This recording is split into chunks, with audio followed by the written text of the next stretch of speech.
Here I am, rock you like a hurricane. So we are now in the fifth part of the Rise of China series by Epic History.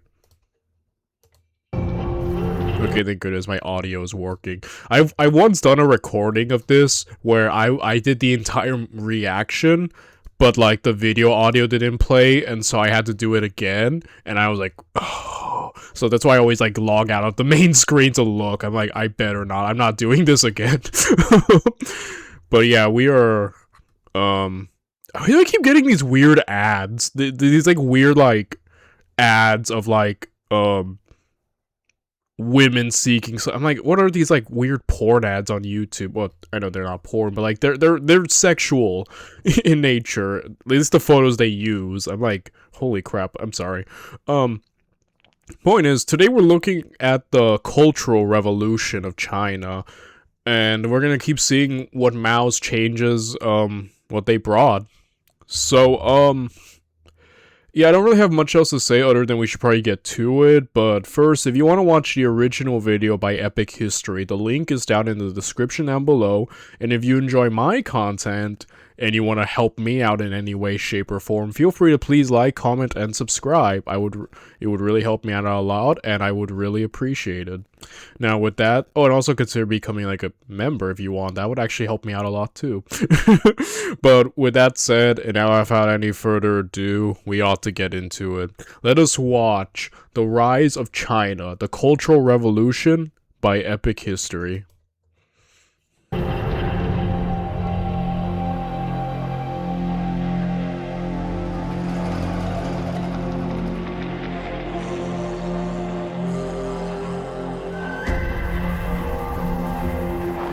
The Little Red Book. The 1960s, and China is back as a major world power. A nuclear-armed communist state, charting its own course, with access to vast reserves of human and economic potential. And yet, recent years have seen disastrous mistakes by China's leaders, with horrifying consequences for its people. The blunders of the Great Leap Forward mean Communist Party chairman Mao Zedong has taken a back seat in running the country. But his presence still looms large.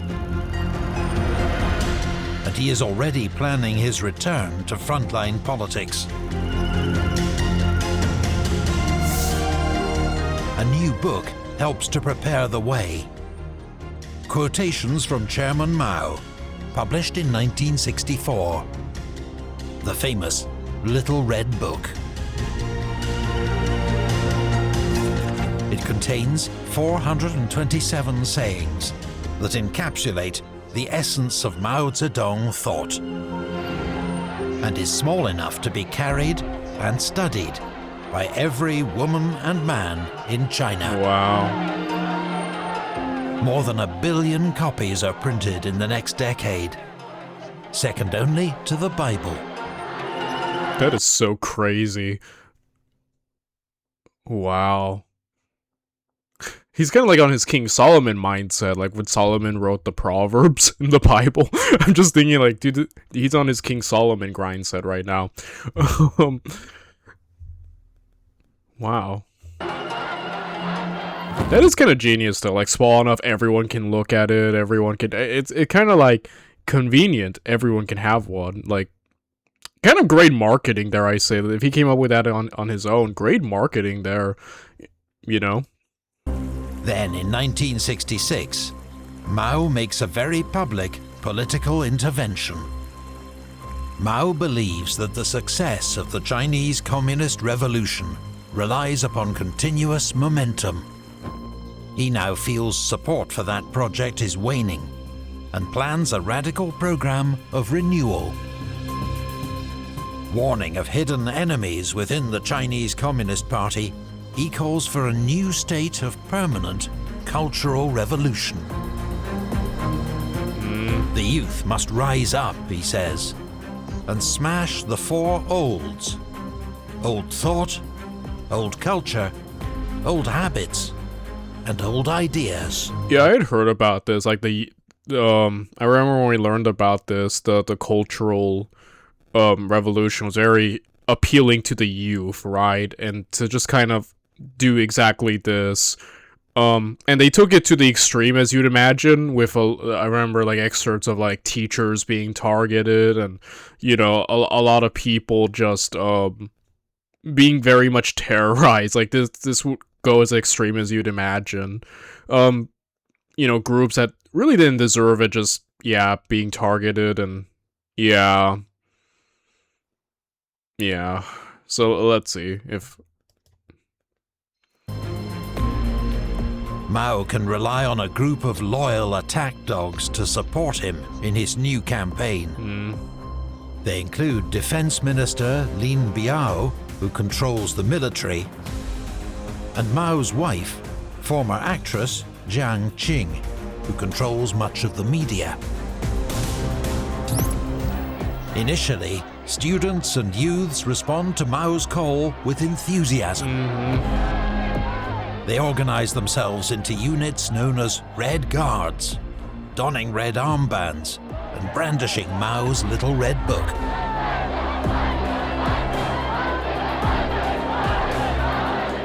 Millions travel to Beijing, where Mao reviews them at mass rallies in Tiananmen Square.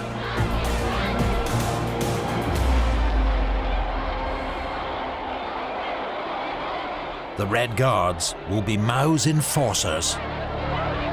They quickly turn on their university lecturers and high school teachers, symbols of the old order, many of whom are beaten and humiliated. yeah.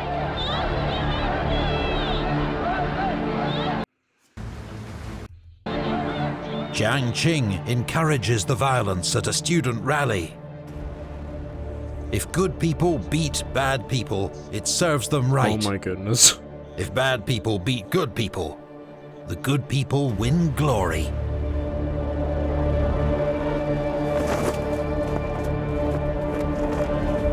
Within weeks, the chaos spreads from campuses. You know, there's a saying, going from 0 to 100. I feel like that saying goes well with China at this point, because every policy, it goes from 0 to 100 so quick. It's like, okay, we'll have this policy, and then like millions will die. It keeps going to the max extreme every time. It is crazy and almost captivating to just witness, as I've been doing in this series. Just everything is just, it goes out of control so quickly.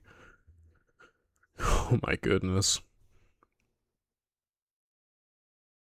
Oh my goodness. What an awful time to be in the educational system. just like, okay, I guess I'll be a teacher. It's like, well, everyone hates you. You suffer, you're a bad person. Like, oh, that sucks. Poor, just the average Joe. I don't want to be a teacher when I grow up, yeah. Yeah, I bet you do. I'm sorry. I'm trying to make jokes, or I'm trying to make myself laugh, because some of this stuff is really heavy on me. Like, I'm just like, oh boy, you know? Like, I'm trying to lighten the mood for myself, because like, oh my goodness. To society at large, and from Beijing to every city and province in China. Mobs of Red Guards, often thousands strong, roam the streets, attacking anyone they deem bourgeois or reactionary. Millions of ordinary people are targeted on trumped-up charges, or simply for being literate or interested in traditional Chinese culture. Oh my gosh. No one is safe. Victims are subjected to struggle sessions, in which they are publicly humiliated, tortured, and beaten, sometimes to death. These poor people, man. Friends and relatives of the accused are often forced to lead the attacks. millions of books, artworks, and monuments linked to pre-communist China are destroyed. You know, book burning's a very significant act in the evolvement of here in America, when you hear about tyranny or whatnot to some degree, you always hear that like book burning and a real emphasis on forgetting the past is usually one of those big qualities or key moments in the rise of something like this. Like, it's associated with tyranny, you know, and I always kind of remembered that. I was like, oh yeah, that, you know, like usually you'll hear about that, like the book burning, the real emphasis on like getting rid of the old. I don't know, personally, I don't mind like remembering the old things. Like, yeah, you know, I think you can have a new way, but also kind of remember the old in some ways, you know, as a kind of like, oh, that's just like a personal feeling I have.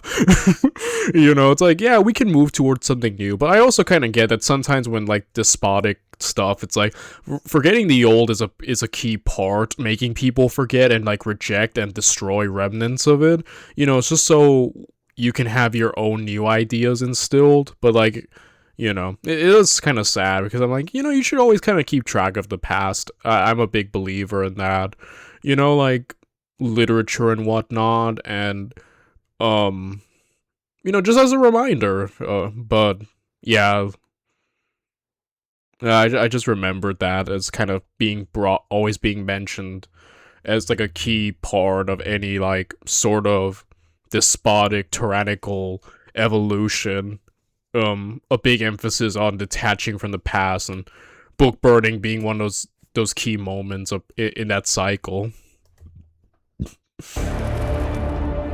On the 26th of December 1966, at his 73rd birthday party, Mao calls for all-round civil war. Whoa. Party officials are to be purged and replaced with revolutionary committees. These will consist only of supporters of the Cultural Revolution. Oh boy. In other words, those loyal only to Mao. Oh boy. The military is ordered to support the purge, leading to a much bloodier phase of the Cultural Revolution. Just when you think it's at its worst, it just keeps escalating. This entire series is one giant escalation. Like, you think, okay, things are bad, things are really bad, and then they just somehow manage to get even worse. It's like watching a car wreck, and then the cars keep piling, you get me? Like, I'm just like, it just keeps going. It doesn't stop. I hope I'm not alone in this. Like, I'm just like, oh my goodness, guys. Oh my goodness. In 1967 alone, an estimated 250,000 people are killed. All the deaths in this series have been measured by millions. That's the crazy part. It's like, you know, in other series we're like, okay, thousands have died. Like, yeah, that sucks, that's awful. But this series, every death measurement has been millions. And I'm just like, the lowest we got so far is the Korean War, which was 500,000, which is still, you know, I'm just like, oh my gosh, guys, how much can we keep pushing this? And 750,000 left permanently disabled. If you have CalFresh.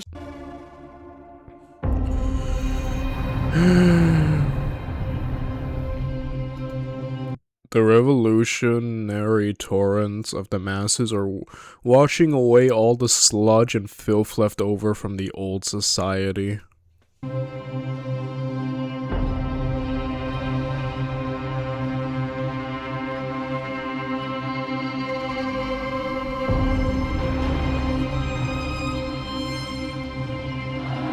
In 1968, Mao launches a new campaign to cleanse the class ranks, spreading further terror.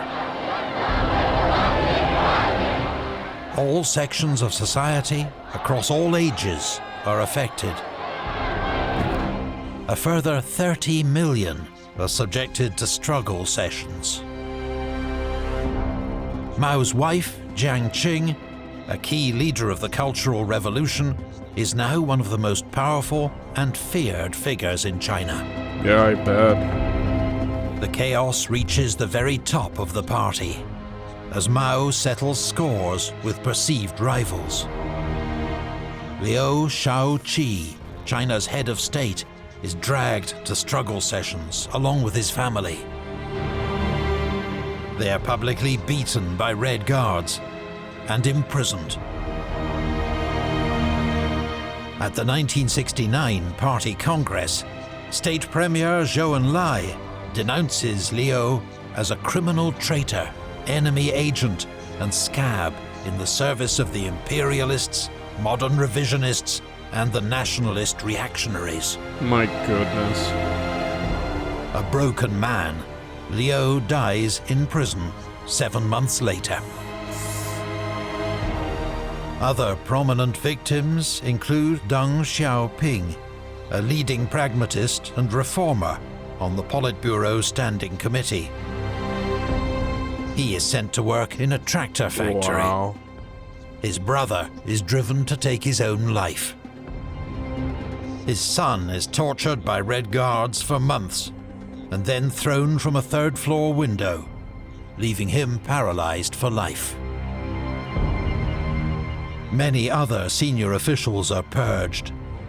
Among them, Xi Jinping, the father of future Chinese leader Xi Jinping.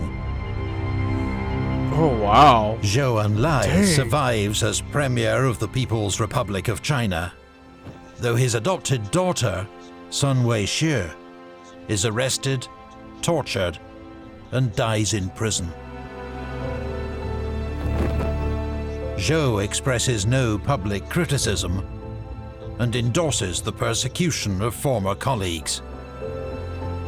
It is a strategy of political survival.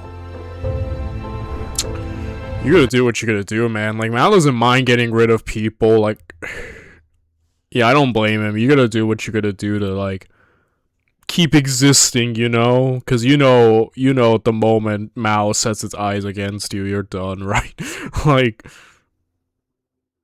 yeah, I get it. But that sucks, bro. His personal relationship with Mao is uneasy.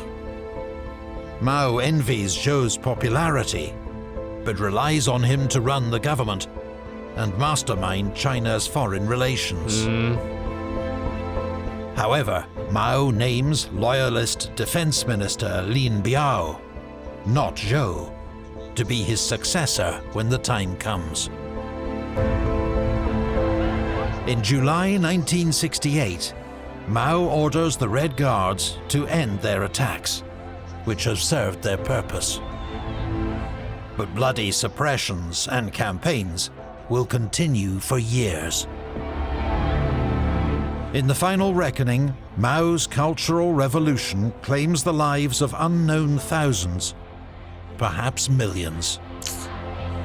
It inflicts cruel and inhumane treatment on countless more, and destroys huge swathes of China's cultural heritage.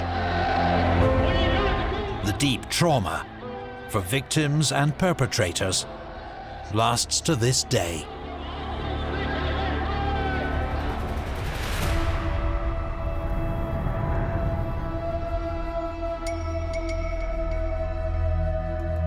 As the Chinese saying goes, one should not lose the major for the sake of the minor.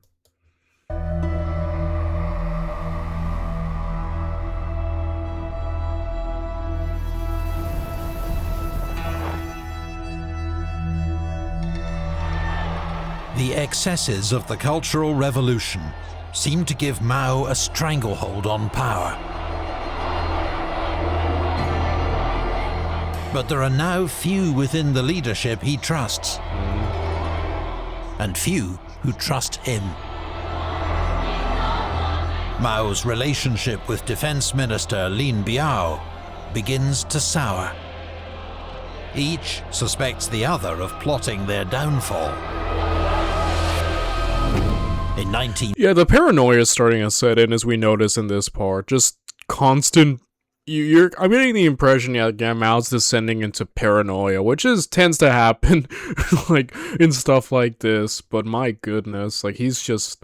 I'm like, dude, you know, at this point, like, you know, you can't get rid of everyone, but, yeah, just... Oh, man. In 71, maybe he can, who knows? Lin Biao decides he must flee China for his own safety.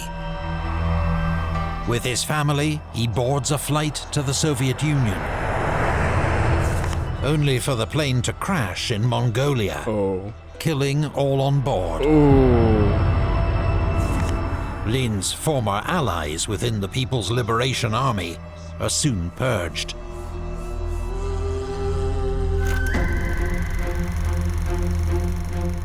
With Lin out of the picture, Premier Zhou Enlai rises further in status and authority. Never a diplomat, Mao relies on Zhou to restore harmony at home and build bridges abroad. And in the early 70s, Zhou oversees a series of foreign policy successes. I was about to say, this guy went everywhere. He's just going everywhere and talking to everyone. Wow. That further enhance his prestige and popularity.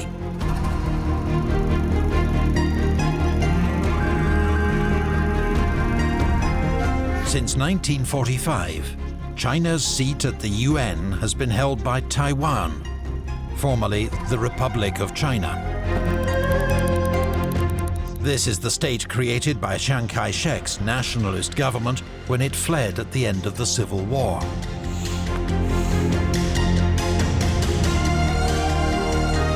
But in 1971, after years of diplomatic maneuvering, the UN votes to recognize the People's Republic of China, Communist China, as the country's sole legitimate representative. And transfers to it Taiwan's seat as one of the UN Security Council's 5 permanent members. Since the 60s, China's relations with the Soviet Union have been frosty. There have even been bloody border clashes between the two nuclear-armed communist powers. The first is in 1916. Seeing Mongolia in the middle of that one, like, wonder what's going on there. You know, they're basically sandwiched between the two superpowers of communism, and they're still kind of just chilling. And you know, granted, the Mongolia actually was under Soviet influence apparently, but not enough to where to. It still seems to kind of be somewhat independent, at least acknowledged as such by maps. So I don't know. Like, I'm wondering what's going on there, and like what everyone's thinking there at the moment. You know. 9 in the east. But fighting later spreads to Xinjiang, leaving scores dead.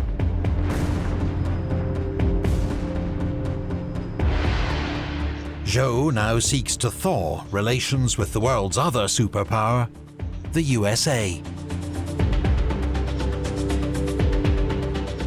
Rapprochement begins in 1971, when the US ping-pong team is invited to tour China. It's the first official visit by an American delegation since 1949. That is a pretty good move. Like, we gotta, you know, I do admire the diplomatic action he's taking. Dude's going everywhere. He's trying to, like, you know, get things moving. I admired the hustle there. Even with America, wow. The US players are personally welcomed by Premier Zhou, who tactfully instructs the dominant Chinese team not to win every game. We have got to the point. I like that. Like, come on, guys, just throw a bit. You know, we gotta establish a little bit of friendliness. You know, try to throw a few games. We don't want to make them feel too bad. Yeah. I don't know, if I remember correctly, I heard maybe that, like, the Chinese were really big on ping pong. I could be completely wrong, but, you know, Um, yeah. The tour is considered a diplomatic triumph. In Zhou's words, opening the door for friendly exchange between the two nations. Nothing like ping pong to bring two nations together, right?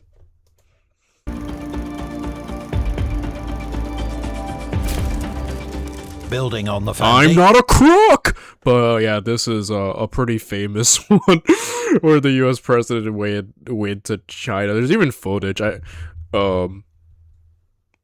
I remember correctly, Nixon, like, he was being, like, given a tour of some relics, and there was ones that were supposed to cover your ears, you know, from hearing bad news or criticism, and he was like, can I get a pair or something like that? Like, give me one. Or he made that remark. It's just funny knowing what the insanity that happened with President Nixon, who, yeah, I can't really think of many Americans who have a good opinion on Nixon. He, yeah, you know, it's that's another can of worms that I don't want to devote too much away from. I'm gonna watch a Nixon video one of these days, then I'll talk about it, because it's insane, this dude and his scandal. Of ping-pong diplomacy, US President Richard Nixon visits China in 1972. I'm not a crook. Nixon is a zealous anti-communist, but both sides see better relations as a means to gain leverage over the Soviet Union. Dang. As a result, a US trade embargo, in place since the communists came to power in 1949, is lifted. In 1973, Zhou's long-term ally, Deng Xiaoping, is allowed to return to Beijing from internal exile in Jiangxi province. Mao agrees to rehabilitate him. Oh. By 1974, Deng is once more vice premier, working closely with Zhou on foreign policy and day-to-day government. Okay.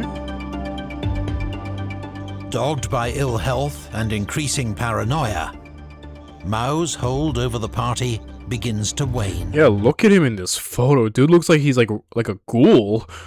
My goodness, that's what paranoia, like, especially compared to, I mean, I know he's older, don't get me wrong, not all old people are gonna look fantastic, but you know what I mean?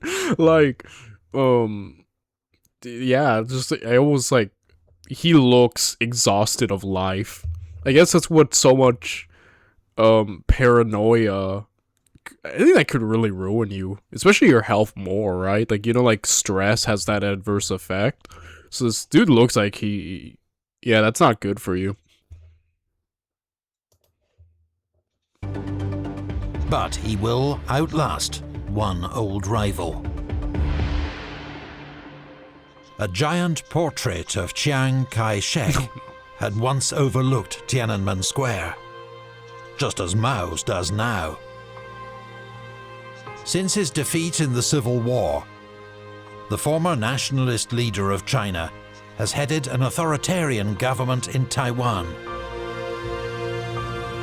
He has overseen stunning economic growth, but failed in his ultimate goal, to reconquer the Chinese mainland.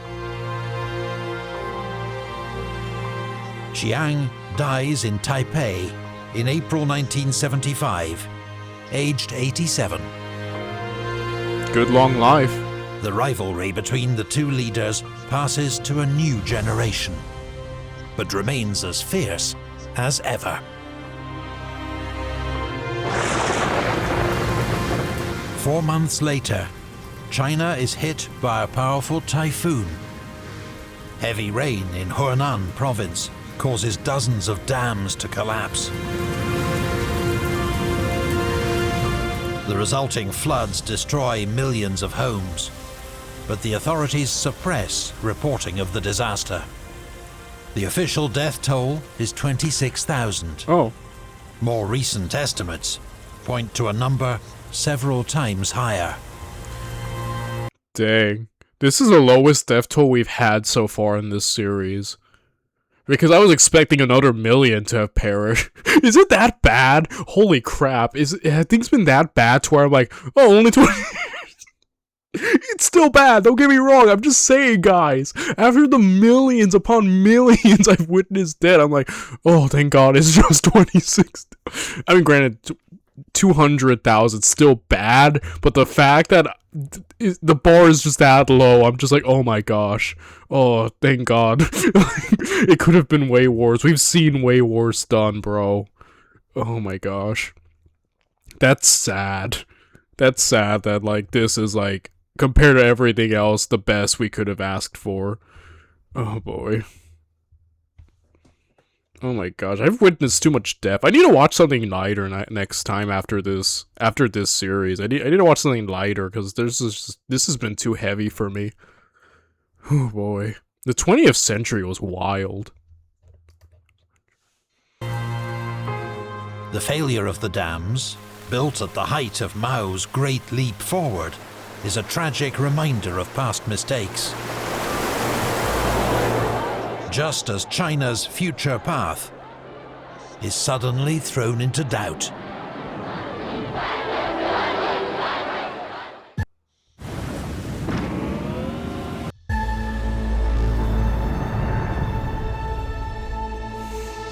I was Chairman Mao's dog. Whoever he told me to bite, I bit.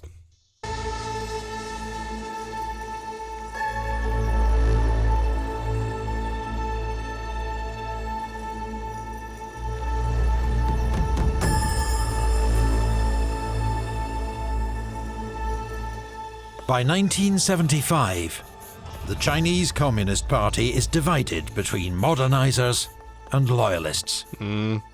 Leading the modernizers, Deng Xiaoping, Zhou Enlai, and others, who now openly point the finger at a gang of four for inciting the worst excesses of the Cultural Revolution. The gang, all Mao loyalists, is led by his wife, Jiang Qing, and includes Zhang Chenjiao, a political theorist, literary critic Yao Wenyuan, and labor activist Wang Hongwen. All hold key positions in the party or state apparatus.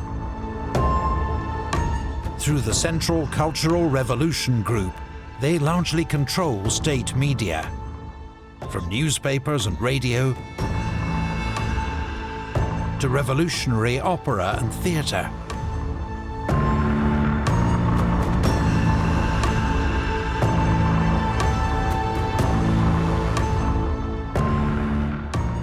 The Gang of Four fight back against the modernizers, turning their propaganda machine against Deng and Zhou, who are labeled counter-revolutionary rightists. Anxious to protect his legacy, Mao seems to be siding with the Gang of Four. Then, in January 1976, Zhou Enlai dies from cancer.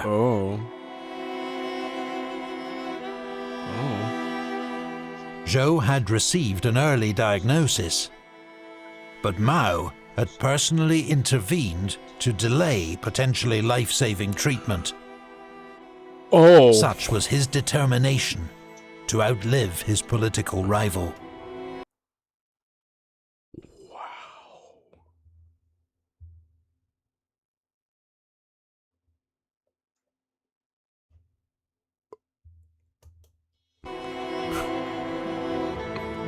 As Chinese premier since 1949, Zhou was one of the key architects of Communist China. President Nixon had called him the greatest statesman of our era. And as a skilled diplomat and stabilizing force, he'd shaped foreign policy and helped to modernize the country. But his attempts to moderate Mao's mistakes had only limited success. His legacy is inescapably entwined with the disasters of Mao-era China. Dang, dude. But Zhou remains hugely popular, and on the 4th of April, crowds gather in Tiananmen Square to mourn his death and protest against the attacks made on him by the Gang of Four. The following day, the army is sent in to clear the square, with around 40 arrests. Zhou's ally, Deng Xiaoping, is blamed for the disturbance and dismissed once again. He came back just to be exiled again. Well, not exiled, but I don't know. Amidst rising tensions at the top of the party, Mao Zedong, plagued by heart and lung problems for years, dies aged 82. Dang.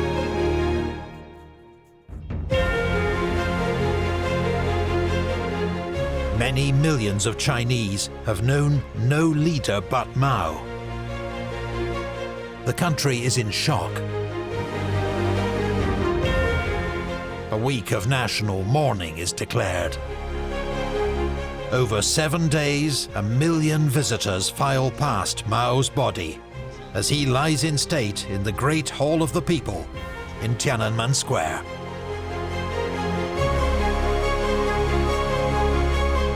The people are urged to turn grief into strength, carry forward Chairman Mao's legacy, and see the proletarian revolutionary cause through to the end. To most Chinese, Mao is and remains the great helmsman, a titanic figure who guided China through stormy seas to security and prosperity. But his successes were matched by disastrous failures. His agricultural reforms, motivated by pure ideology, triggered the largest man-made famine in history. Tens of millions died as a result. The Cultural Revolution saw suffering inflicted on many thousands of innocent victims. Mao's rule has left Chinese society highly regimented and riven with distrust, a place where any dissent is quickly and ruthlessly suppressed.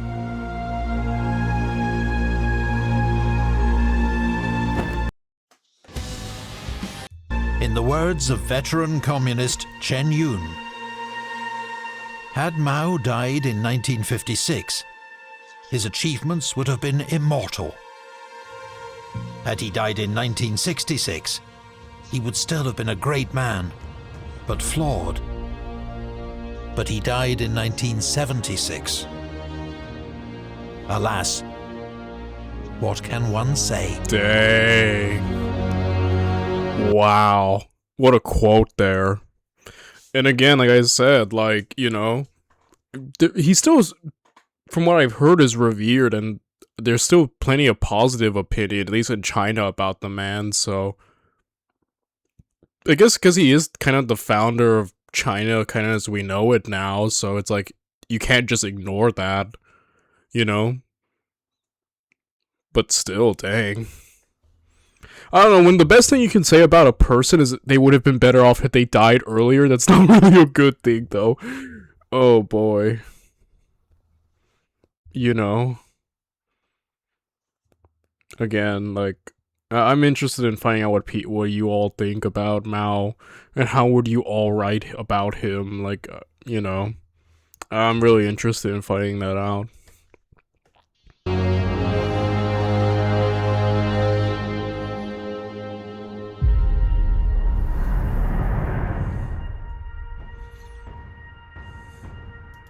Smash the Gang of Four.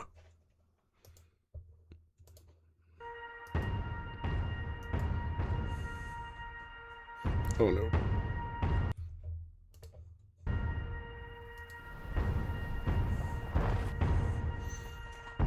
Honoring Mao, rejecting Maoism. The Chinese Communist Party is now deeply split between those loyal to Mao and his legacy, and those who oppose the brutality of the Cultural Revolution. Mao's designated successor is Hua Guofeng. He is an able, if uninspiring, party official, but lacks prestige and personal authority. Officially, his mantra is clear. Whatever policy Chairman Mao decided upon, we shall resolutely defend. Whatever directives Chairman Mao issued, we shall steadfastly obey. In practice, he pulls off a delicate balancing act between honoring Mao's legacy and modernization. His first task is to deal with the Gang of Four, led by Mao's widow, Jiang Qing. For many, they embody the worst excesses of Mao's rule. After the period of national mourning comes to an end, Hua moves against them.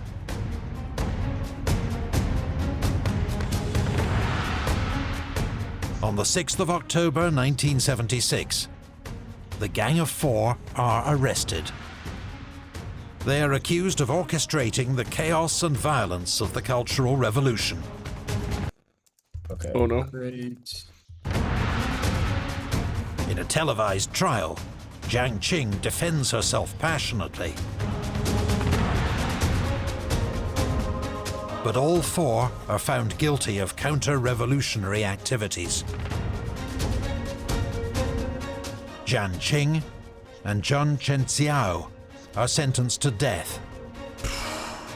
Their sentences are later commuted to life imprisonment. Wow. In 1991, Yeah, this is all new territory to me. Just completely new. Like the fallout after Mao's death.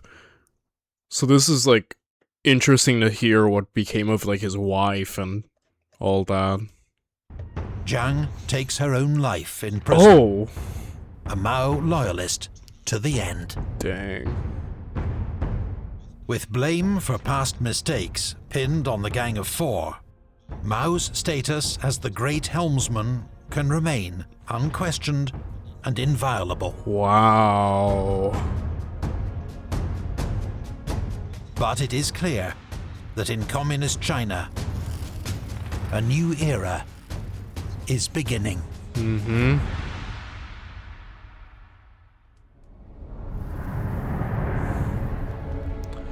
Emancipate the mind, speak truth from facts, unite as one and look forward.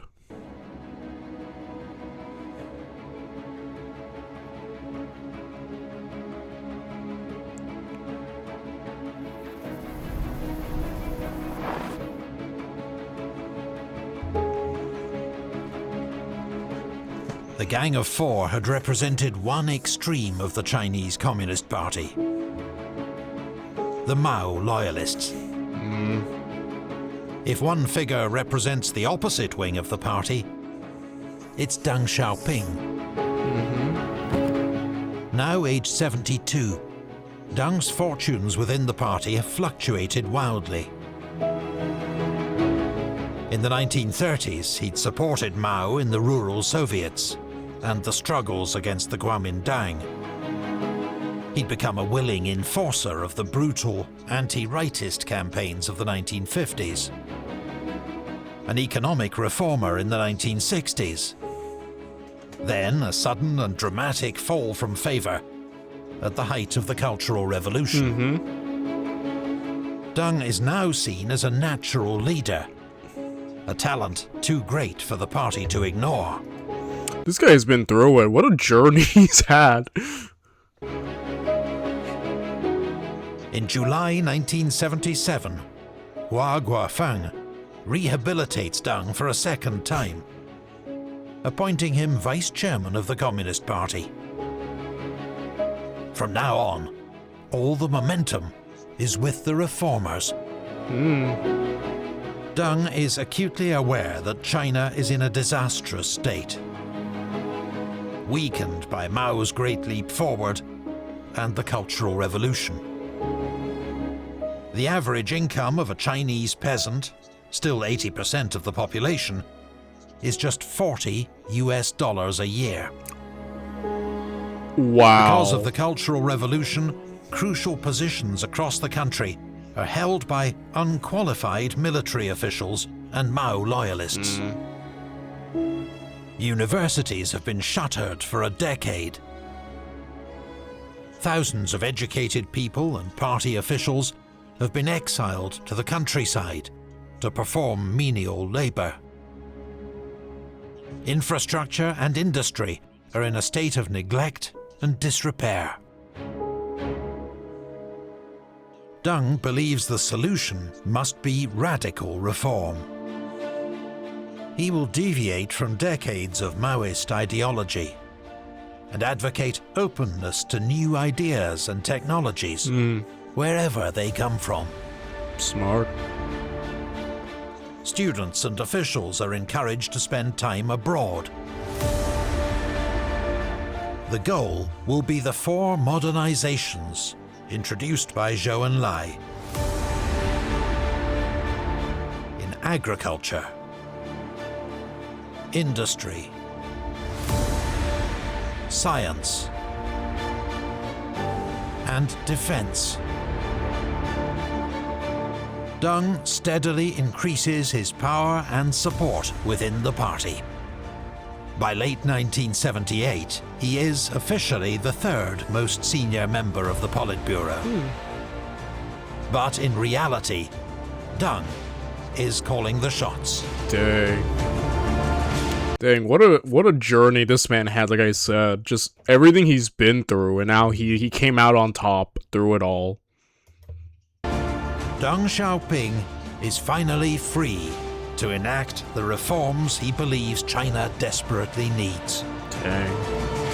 The consequence will be a transformation unprecedented in history.